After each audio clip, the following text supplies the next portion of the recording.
শেষ করতে চাই। আমি প্রশ্ন রাখতে চাই ভারতে যারা শাসক দল আছে তাদের কাছে, যেটি হাবিব ভাই বলার চেষ্টা করেছিলেন, একটি দেশ আরেকটি দেশের সঙ্গে সম্পর্ক থাকবে একটা ডিপ্লোম্যাটিক পলিসি, কিন্তু আমরা গত 17 বছরে দেখেছি এই শাসক দল মোদি তিনি শেখ হাসিনাকে লালন পালন করে বাংলাদেশকে চোখ রাঙিয়ে শাসন এবং শোষণ করে বাংলাদেশের মানুষকে ক্ষমতা, গণতন্ত্র এবং ভোটের অধিকার থেকে দূরে রাখার চেষ্টা করেছিলেন। আমরা দেখেছিলাম আমার বোন ফেলানীকে কাটা তারে তাকে হত্যা করে ঝুলিয়ে রেখেছিল, যেটা বিশ্ব বিবেককে নাড়া দিয়েছিল, কিন্তু ভারতের শাসক দল এবং সেই শাসক দলের প্রতিনিধি বাংলাদেশের শেখ হাসিনার বিবেককে নাড়া দেয়নি। আমরা দেখেছিলাম সেদিন বিশ্বজিৎকে কিভাবে কুপিয়ে কুপিয়ে হত্যা করেছিল, সেদিনও বিশ্ববাসীর বিবেকে আঘাত করেছিল, কিন্তু ভারতের বুকে আঘাত করেনি। নতুন করে রিপন ভাই, হাবিব ভাই, নতুন করে আমরা যে ষড়যন্ত্র দেখতে পাচ্ছি, শেখ হাসিনার অবৈধ টাকায় এবং রয়ের টাকা এবং মোদির টাকায় ভারতের অসাধু কিছু মিডিয়া বাংলাদেশ নিয়ে অপপ্রচারের দ্বারা মেতে উঠেছে। বাংলাদেশে যে সকল সাংবাদিক আছেন, আমি আপনাদেরকে অনুরোধ করতে চাই এই বিষয়গুলো আপনারা একটু ভাবুন। যদি না ভাবুন, আকাশের যেই অন্ধকার রাজনীতিতে, সেই অন্ধকার থেকে কিন্তু আমরা মুক্ত পাবো না। 17 বছরে গিয়েছে, আরো যে কত বছর যেতে হবে, এখানে কিন্তু প্রশ্ন আছে। আমি বলতে চাই গত 17 বছরে অন্তর্বর্তী সরকারের কাছে, গত 17 বছরে যে শাসক দলের সাথে যে চুক্তি ছিল ভারতের, সেই সকল চুক্তি বাতিল করতে হবে। যদি বাতিল করা না হয়, তাহলে এদেশের জনগণ আন্দোলন গড়ে তুলবে। ভারতের সাথে আমাদের কোনো বৈরিতা নাই, ভারতের জনগণের সাথে আমাদের কোনো শত্রুতা নাই। আমাদের লড়াইটা হলো ভারতের শাসক দল আমাদের শাসন এবং শোষণ করতে চায়, এখানেই আমাদের লড়াই।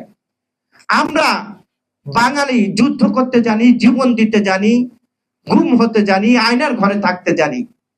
আমরা বাংলাদেশ নির্মাণ করেছি আমাদের জীবন এবং রক্ত দিয়ে, কিন্তু ভারত কিন্তু যুদ্ধ করতে জানে না।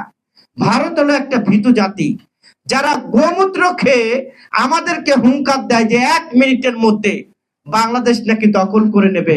শুভেন্দু অধিকারী, যিনি মমতার আঁচলের নিচে থেকে ভোগ বিলাস এবং টাকা পয়সা এমপি সব হয়েছেন, যখনই ওই দেশের দুর্নীতি এবং ওই দেশের জনগণ জানতে পেরেছে, তখনই তিনি নিজেকে বাঁচানোর জন্য মোদির ছায়ার নিচে এসে বাংলাদেশের বিরুদ্ধে হুঙ্কার ছাড়ছেন।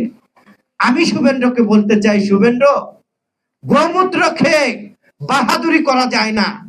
বাংলাদেশের সাধারণ মানুষ যারা ভাত খেয়ে সীমান্ত পাহারা দিচ্ছে, তারা কাঁচি নিয়ে বসে আছে, আপনার যেটা কাটা নাই সেটা কেটে দেবে। অতএব কথাবার্তা যা বলবেন একটু মেপে চেপে বলা উচিত বলে মনে করেন। আজকে ভারতের মিডিয়াতে দেখছি এই শুভেন্দুর বিরুদ্ধে, এই মোদির বিরুদ্ধে কি ধরনের আন্দোলন সংগ্রাম চলছে, আর তারা গোমূত্র খেয়ে এই বাঙালি জাতিকে, যারা বীরের জাতি, যারা যুদ্ধ করতে জানে, তাদেরকে তারা ভয় দেখায় উঠতে বসতে। কারণ বাঙালি এখন ভারতের শাসন শোষণ মেনে নেয় না। মেনে নিয়েছিল নতজানু পররাষ্ট্র নীতির কারণে শেখ হাসিনা, কারণ শেখ হাসিনার ক্ষমতার দরকার ছিল, জনগণের দরকার ছিল না, বাংলাদেশের সার্বভৌমত্বের দরকার ছিল না। যার কারণে শেখ হাসিনাকে দিয়ে মোদি যা ইচ্ছা তাই করেছে বাংলাদেশে। আরেকটি কথা বলে আমি শেষ করতে চাই, ব্রিটিশ 200 বছর শাসন করেছিল এই উপমহাদেশে।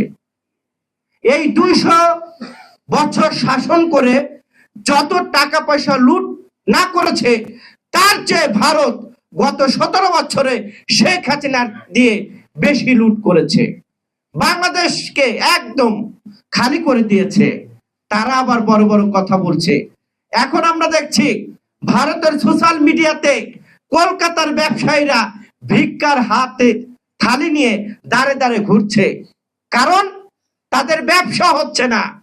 বাংলাদেশ থেকে কোনো রুগী যাচ্ছে না, বাংলাদেশ এখন বিকল্প পথ খুঁজছে। আবার তারা এই ময়ূক নামের যে উপস্থাপক আছে, তারা নাকি বলার চেষ্টা করে আমাদের ডিম দেয়, তেল দেয়, চাল দেয়, আলু দেয়। আরে বেটা, তোদের কাছ থেকে কি আমরা ভাও আনি কোনো কিছু? ব্যবসার বিনিময় দিয়ে আনি। কাজেই বাংলাদেশ জানে কোথা থেকে কি আনতে হয়। এই বীরের জাতি, এই শুভেন্দ্রদের মতো মানুষদেরকে সাহায্য করার জন্য রিপন ভাই বা হাবিব ভাইদের প্রয়োজন নাই।